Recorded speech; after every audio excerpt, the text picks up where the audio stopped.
Hey guys, happy Tuesday. You did an awesome job yesterday on our independent and dependent variable assignment. I do want to go over one question that I noticed we struggled on. And our independent variable in that situation was the amount of hours in which you studied. We want to think about our dependent variable. Remember, the one that relies on this. So if I'm thinking about my dependent variable, think about the amount of hours you study. If I study a lot of hours, how do you think that's going to affect my score on a test? Will I do better or will I do worse, right? If I study a lot of hours, then my test score is going to go up. But if I don't study at all for my test, then odds are I'm not going to do well and my score is going to go down. So do you see how that variable over here is dependent on the amount of hours that I study? So make sure to go back and look that over. So let's look at our first equation that we're going to have. And it's going to be y equals 2x. We're also going to be given an ordered pair. So you're going to see a lot of problems that look like this. And we're going to have a 3 and a 6. Now, in an ordered pair, try and think, do you remember what letter is in each spot? What comes first, the x or the y? Hopefully you remember, it's x, comma, y. So in this situation, we're going to find out if this is true. If I plug these numbers in for my variables, is my equation true for this solution? So let's plug it in.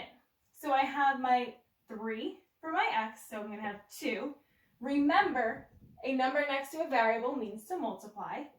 I'm going to plug in my 3 equals my y is 6, okay? So I'm taking that 6 and I'm putting it here. Now I have to tell you if that's true or not. So let's solve it. Well, what is 3 times 2? 6. So I'm going to have 6 equals 6. And I can say that this is true. Remember, if it's the same number on both sides of the equation, then that's a true statement. All right, so let's do another example like that. This time in my equation, it's going to be y equals 4x minus 3. Now, if you have a notebook or something, or you brought your math notebook home from school before we left, write these down in it. Practice along with me. So if I have y equals 4x minus 3, and then just like I said before, we're going to be given an ordered pair. And for this one, our ordered pair is going to be 4, 12. Okay? And I'm going to be plugging those numbers in. So remember, my first one is x. My second number is y. Just like if we're graphing, it's x comma y. So I'm going to plug those numbers in for my equation now. So I'm looking here, and I have my x. My 4 goes where the x is. So I'm going to have 4 parentheses 4 minus 3. Remember, that means to multiply. For my equal sign, where my y is, it's going to be 12. This is not the end. You have to solve it. You have to tell me if this is true. So when I solve the equation on this side, just like before I had 6 equals 6, am I going to get 12 equals 12? Let's find out. 4 times 4 is 16. So we're going to take this in steps. 16 minus 3. I still have my equals 12 here. Remember, we're doing PEMDAS. Now I'm going to do 16 minus 3. And if I do 16 minus 3, on this side, I have 13, and on this side, I have 12. Are they the same number? No. So that's going to tell me it's not a solution. This ordered pair is not a solution because 12 does not equal 13. Now we're going to end our lesson with a word problem. So I'm going to go ahead and put a word problem up on the board.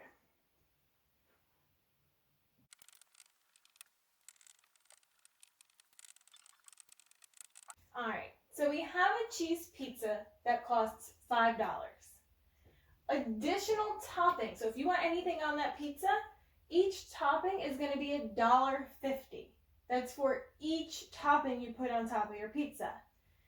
I want you to think about writing an equation to find the total cost of that pizza. So if I went into a pizzeria and I decided to order a pizza, I want you to write me an equation so that way I would know if I chose one topping, no toppings, 3 toppings, how much would my cost be? Okay, so right away we're thinking about, I'm trying to find out my total cost. So I don't know what that is. And when we don't know a number in math, use a variable. So for this one, I'm going to use C for cost. So I'm going to have C equals, then what do I know from my problem?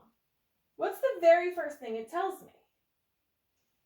A cheese pizza costs $5. So I know when I'm going in that pizzeria, I'm automatically going to have to spend $5 for my pizza. Okay. Now look at that second sentence. There's a couple clue words for us. We have the word additional toppings cost $1.50 each. Additional. What does that remind you of or sound like? Sounds like adding, right? We're adding the cost of our toppings. So I'm going to put a plus sign. Now, the cost for my toppings is $1.50. But then I have this clue word. Each, right? What if I get 1 topping? What if I get 2 toppings or 3 toppings?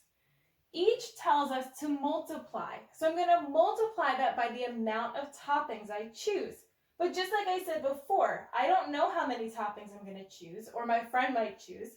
So I'm going to use a variable. And for this, since we're talking about toppings on a pizza, I'm going to use a T.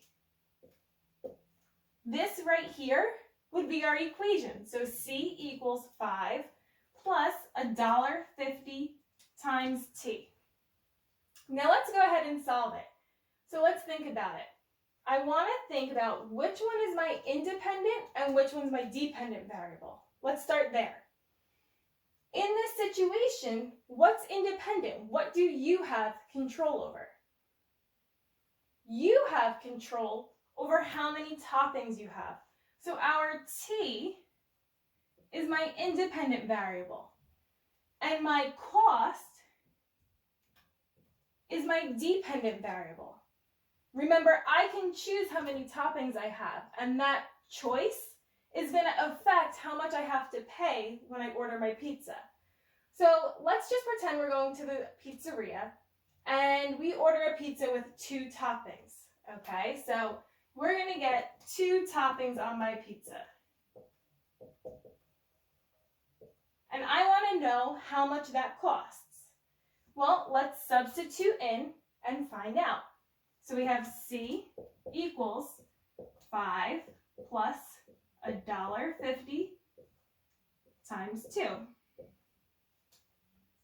First thing in PEMDAS is to multiply. So I'm going to do $1.50 times 2.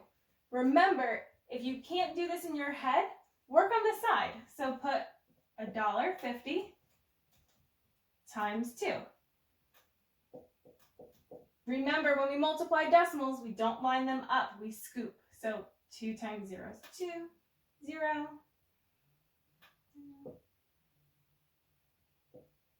And then we scoop.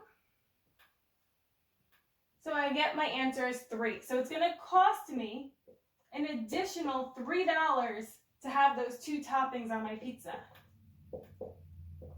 Well, 5 plus 3 is going to give me 8.